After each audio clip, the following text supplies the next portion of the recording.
Komisi Kepolisian Nasional atau Kompolnas kembali melakukan pemeriksaan di tempat kejadian perkara meninggalnya diplomat muda Kemlu Arya Daru Pangayunan di sebuah kamar indekos di wilayah Menteng, Jakarta. Kompolnas meneliti kondisi kamar mulai dari plafon, saluran air, kasur, hingga posisi kunci yang diperagakan langsung oleh penjaga kos. Kompolnas juga mengonfirmasi bahwa seluruh CCTV berfungsi dan rekaman telah diambil polisi sesuai prosedur tanpa ada yang hilang. Hasil sementara, slot kunci yang hanya bisa dibuka dari dalam ditemukan dalam kondisi terkunci saat pintu pertama kali dibuka. Kasur, dan yang nggak kalah penting adalah kami cek posisi kunci. Lah, posisi kunci ini jadi sangat krusial di situ. Lah, kami cek secara fisik dan kami konfirmasi kepada penjaga kos-kosan ini.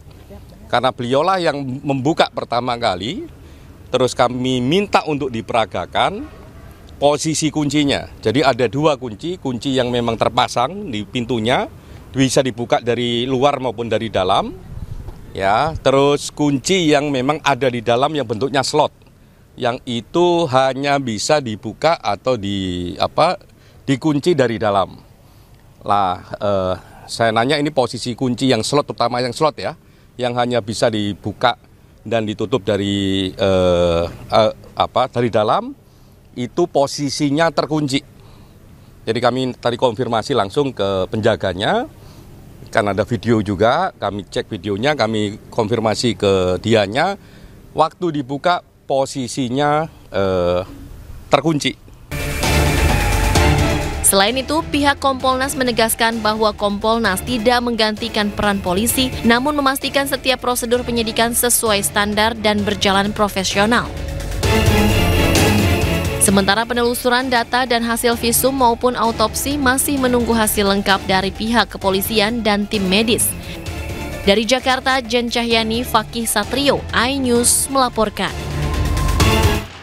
2 pekan kematian diplomat muda masih menjadi misteri. Kompolnas menyatakan posisi kunci di kamar korban menjadi salah satu temuan penting. Untuk membahasnya kami telah terhubung dengan penasihat ahli Kapolri, Pak Arianto Sutadi, dan kami juga sudah menghubungi Komisioner Kompolnas Khairul Anam, namun beliau belum bergabung bersama kami. Saya langsung sapa Pak Arianto, selamat sore. Apa kabar Pak? Baik, terima kasih. Selamat sore Pak Darwi. Pak Arianto, melihat temuan terbaru dari Kompolnas tentang posisi kunci yang hanya bisa dibuka dari dalam, tanggapan Anda seperti apa? Betulkah ini menjadi salah satu indikator temuan penting, Pak? Ya, kalau bagi saya sih itu temuan yang sudah diketahui dari awal ya, menurut saya sih. Karena dari awal temuan itu dulu, kalau yang saya dengar berita itu bahwa itu pintu itu dalam keadaan terkunci dari dalam, sehingga akhirnya harus dibongkel dari luar. Kan posisinya kayak gitu, sehingga menimbulkan asumsi ya bahwa kemungkinan ini kan yang ingin kita cari kan jawaban daripada pertanyaan publik ya, mengapa orang itu meninggal dan bagaimana cara meninggalnya, kan kita kira-kira gitu. Nah, kalau bukti-bukti yang di sekeliling ruangan itu menunjukkan bahwa apakah ada orang-orang yang masuk ke kamar itu sebelumnya. Dilihat dari CCTV, kalau CCTV-nya benar ya, nggak terpotong-potong, itu kan tidak kelihatan ada orang masuk dari luar. Dan kemudian kalau terkunci dari dalam, berarti kan itu dikunci dari dalam oleh pelakunya, korbannya, kan kira-kira kurang lebih dulu asumsinya gitu. Dan kemudian kalau kemarin tuh ada temuan-temuan mengenai rekaman daripada rekaman HP atau apa dari keluarganya dan sebagainya, itu kan menunjukkan latar belakang sebelum terjadi itu kira-kira apa gitu yang terjadi. Tapi di sini yang belum terjawab menurut hemat saya adalah kenapa ini korban ini meninggal dunia? Karena ini menunggu daripada hasil otopsi. Sedangkan hasil otopsi itu sendiri sampai sekarang kan belum ada. Kemarin dari ahli forensik itu mengatakan pemeriksaannya butuh waktu paling cepat 2 minggu gitu. Yeah. Nah inilah menurut saya kunci yang belum terjawab adalah bagaimana korban ini meninggal.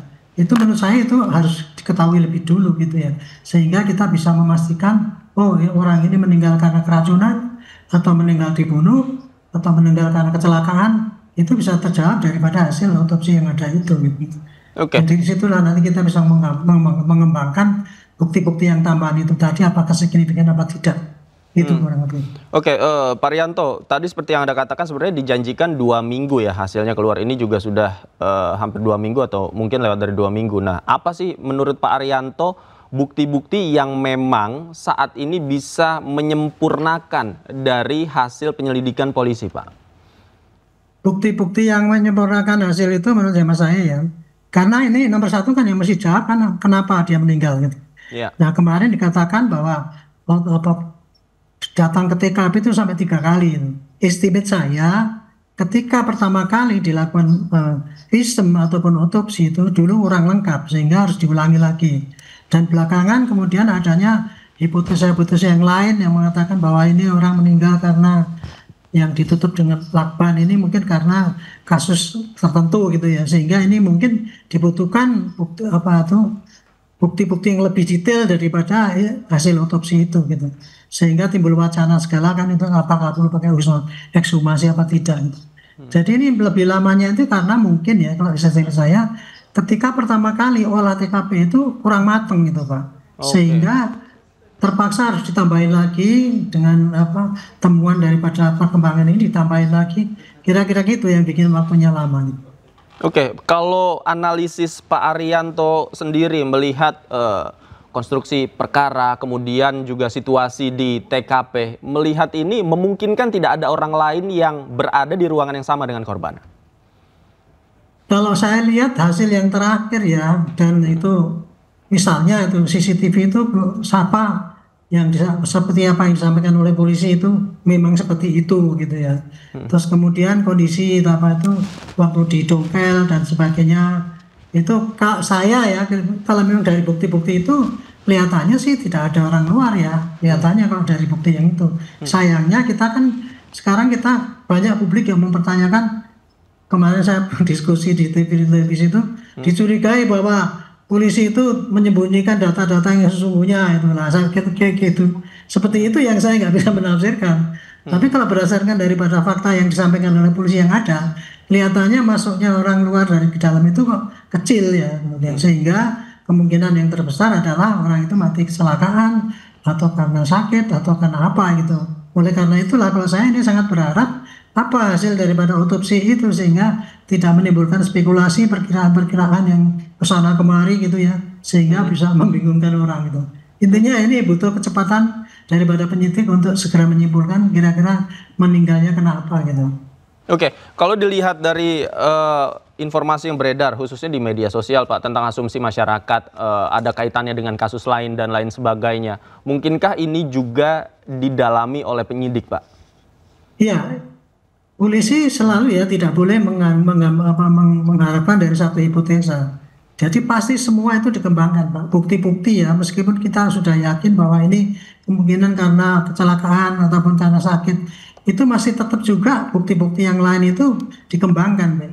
Jadi teori pembuktian dari para polisi itu ya kira-kira begini Pak. Kalau ada suatu kasus ya, kasus pembunuhan ini misalnya, maka kan ada tim ya gitu. Terus kemudian kita mempunyai hipotesa, oh ini mungkin ini adalah karena ada latar belakang mungkin dia diancam oleh orang lain. Nah ini satu tim ini akan mendalami kasus-kasus yang berkaitan dengan itu, mengembangkan ke sana gitu. Sedangkan kali hipotesa yang berikutnya misalkan oh ini enggak, ini mungkin hanya karena sakit ataupun karena kecelakaan, maka fokus pada penyelidikan pada otopsi itu tadi. Jadi semua kemungkinan itu selalu didalami ya. Tetapi kalau kemudian itu jauh daripada kenyataan yang ada, kemudian di stop tuh pendalaman sehingga fokus kepada yang probability yang paling tinggi gitu. Kurang lebih gitu jalannya penyidikan itu. Oke, Pak Rianto, menurut Anda apa yang ditunggu oleh penyidik untuk mengumumkan hasil otopsi Pak? Apalagi apakah memang tadi bukti-buktinya yang masih belum terkumpul atau masih membutuhkan waktu lagi untuk menganalisis ini? Kalau estimate saya menunggu hasil otopsi untuk menentukan mengapa korban ini meninggal. Dan kemudian habis itu kemudian polisi akan menentukan ya secara cermat karena ini meninggalnya kan termasuk peristiwa yang langka ya kalau menurut saya itu meninggal dengan terbeban terbelit dengan kepala ban seluruhnya itu kemudian diperkirakan apakah ini mungkin dibunuh orang ataupun sedangkan sekarang kan belum tahu itu Pak. Apakah dia itu meninggal karena ketutupan laban itu sehingga hilang oksigen di dalam atau tidak? Kan sampai sekarang polisi belum menyimpulkan itu. Itulah susahnya jadi itu untuk menentukan kira-kira apa penyebab daripada kematian ini. Oke, tapi dari pengalaman Anda Pak Rianto mengingat kasus kematian di ruangan tertutup ini memang lebih kompleks daripada kasus kematian pada umumnya Pak, sehingga membutuhkan waktu lama untuk polisi mengungkap ini. Sebetulnya kalau dilihat dari bukti-bukti yang ada ya Pak ya, ini bukti-bukti yang menunjukkan kira-kira apa yang terjadi sebelum kejadian sampai setelah kejadian, itu kan semua lengkap di situ. Buktinya belum terusakkan ya, artinya begitu meninggal selisih berapa menit itu langsung didobrak, kemudian langsung polisi datang dan langsung sorenya jenazah diangkat. Berarti harusnya itu ya, ini kasus ini sebetulnya buktinya udah lengkap gitu. Cuman kalau menurut hemat saya mungkin karena pengelolaan yang pertama kali dulunya itu tidak lengkap gitu, sehingga akhirnya sekarang begitu ada pertanyaan bahwa orang itu kok gini ya, meninggalnya kok begini gitu, akhirnya kan jadi di TKP ulang. Hanya estimate saya ya dulu itu pertama kali dulu ya, ketika datang itu karena yang menangani kan polsek ya, kemudian disangkanya itu hanya mati ya mungkin karena tidak ada serangan dari luar kan gitu, sehingga asumsinya dulu tidak mati karena dibunuh, sehingga waktu itu ya dengan tanda petik isi going langsung jenazahnya dikirim ke sana dan kemudian TKP-nya juga tidak ditutup terus, kemudian tidak dilakukan penelitian yang mendalam mengenai yang ada di TKP itu. Nah, sekarang jadi ketika diajukan pada pertanyaan bahwa ternyata meninggalnya itu agak janggal gitu, nah polisi terpaksa mereka ulang kan apa-apa data-datanya. Itulah yang jadi sebetulnya ini masalah gampang, tapi kemungkinan ya karena kita telitian daripada pertama kali mengolah TKP itu, sehingga sekarang jadi sulit karena mencari kayak sekarang ini mencari yang lebih detail lagi gitu, sementara sudah mungkin ya sudah berubah dan kemudian data-datanya sudah nggak sukar dikejar lagi. Kira-kira itu yang bikin lama Pak. Sebenarnya mudah, tapi karena mungkin keliruan penanganan pertama kali yang keliru, akhirnya menimbulkan kita harus kerja keras sekarang. Oke, dan penyidik juga kita harapkan segera mengumumkan hasilnya ya, biar tidak menimbulkan spekulasi di publik ya Pak Rianto. Harus mau tidak mau apa yang terdapat terakhir itu penyidik harus ngomong ini. Baik, terima kasih Pak Rianto. Kita nantikan nanti perkembangan kasus ini seperti apa. Terima kasih Pak Rianto tadi sudah bergabung bersama kami. Selamat sore, sehat selalu Pak. Amin. Pemirsa, kasus kematian diplomat muda Arya Daru Pangayunan masih menjadi misteri. Hingga kini polisi belum mengungkap penyebab kematian Arya yang ditemukan tewas di kamar kosnya pada Selasa 8 Juli yang lalu.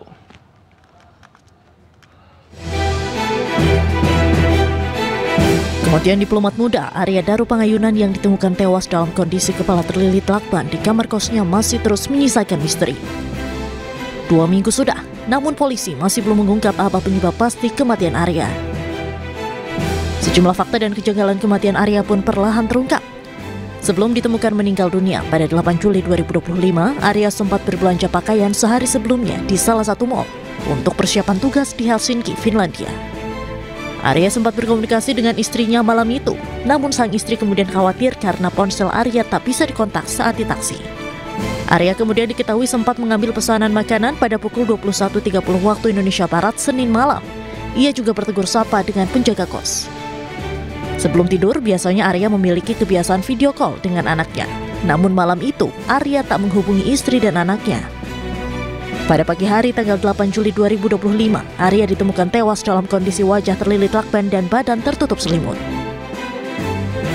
Spekulasi mengenai kematian Arya pun berkeliaran di media sosial. Bahkan ada yang mengaitkan kematian Arya dengan tugasnya di Direktorat Perlindungan WNI Kemenlu yang merupakan garda terdepan dalam perang melawan tindak pidana perdagangan orang.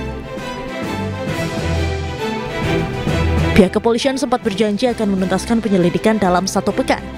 Namun 2 minggu berlalu, kepolisian belum juga mengungkap penyebab pasti kematian dari sang diplomat muda.